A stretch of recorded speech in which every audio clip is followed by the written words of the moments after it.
Voltei.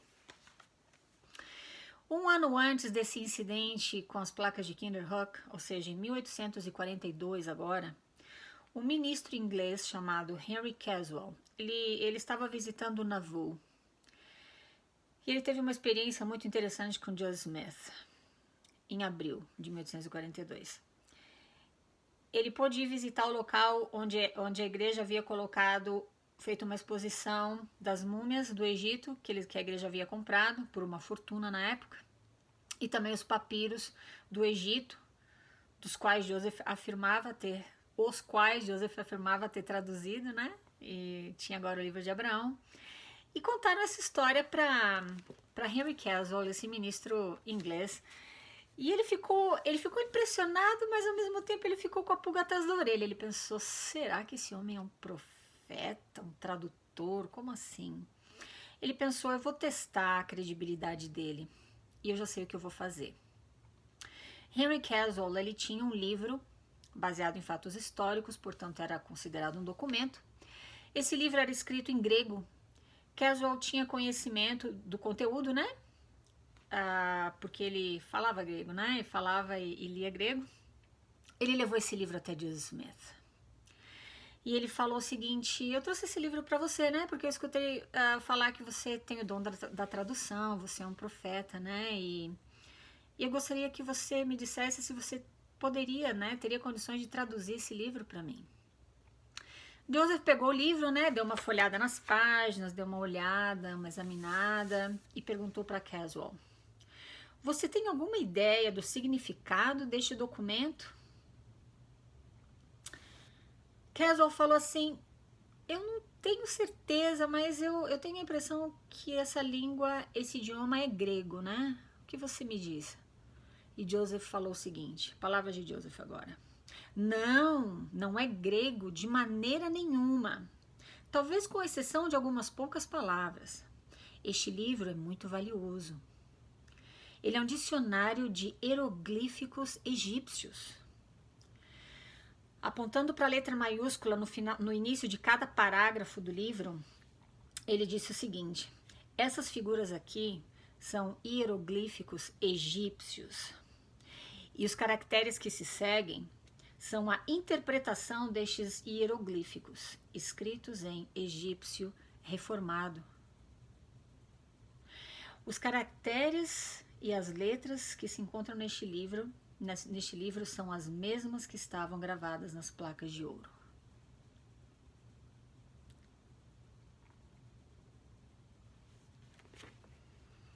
Isso diz tudo, né? Ali estava um ministro inglês de posse de um livro escrito em grego, cujo conteúdo ele conhecia, diante do profeta da restauração, né? Que havia traduzido a pedra angular do mormonismo a partir de placas de ouro. O profeta da restauração disse para ele que aquele livro estava escrito em egípcio reformado.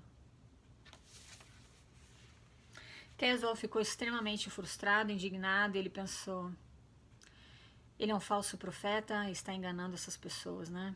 E ele foi conversar com um apóstolo da igreja chamado Wheeler Richards. E ele contou para Wheeler Richards o incidente, né? O que havia acontecido. E olha a resposta do apóstolo.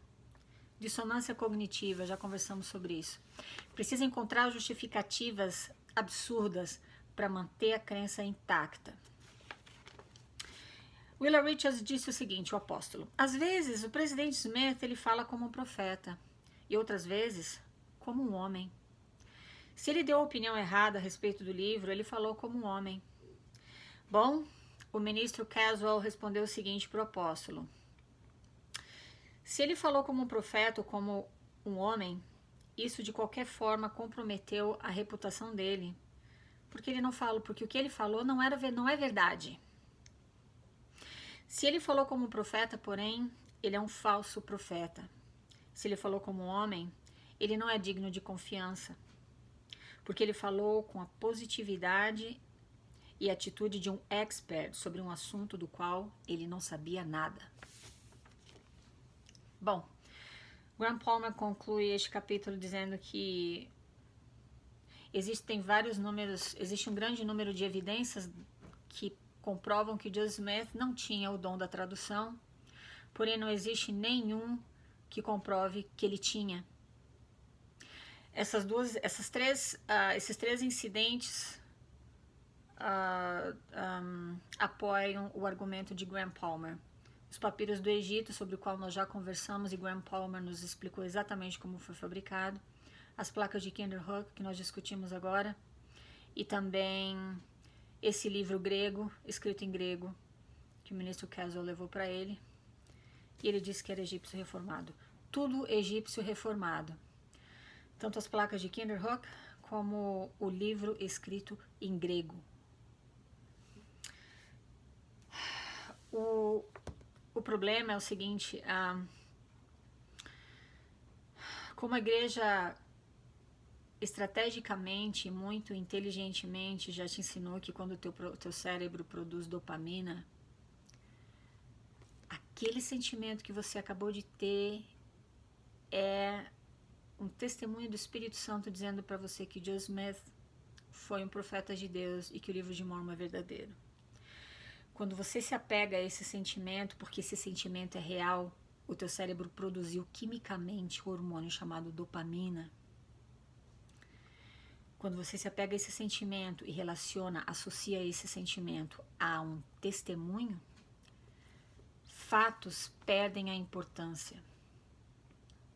E agora você não vai nem tocar neste livro, porque a igreja vai te falar o seguinte: isso é material anti-mórmon, você não toca, você não se aproxima, você não leia.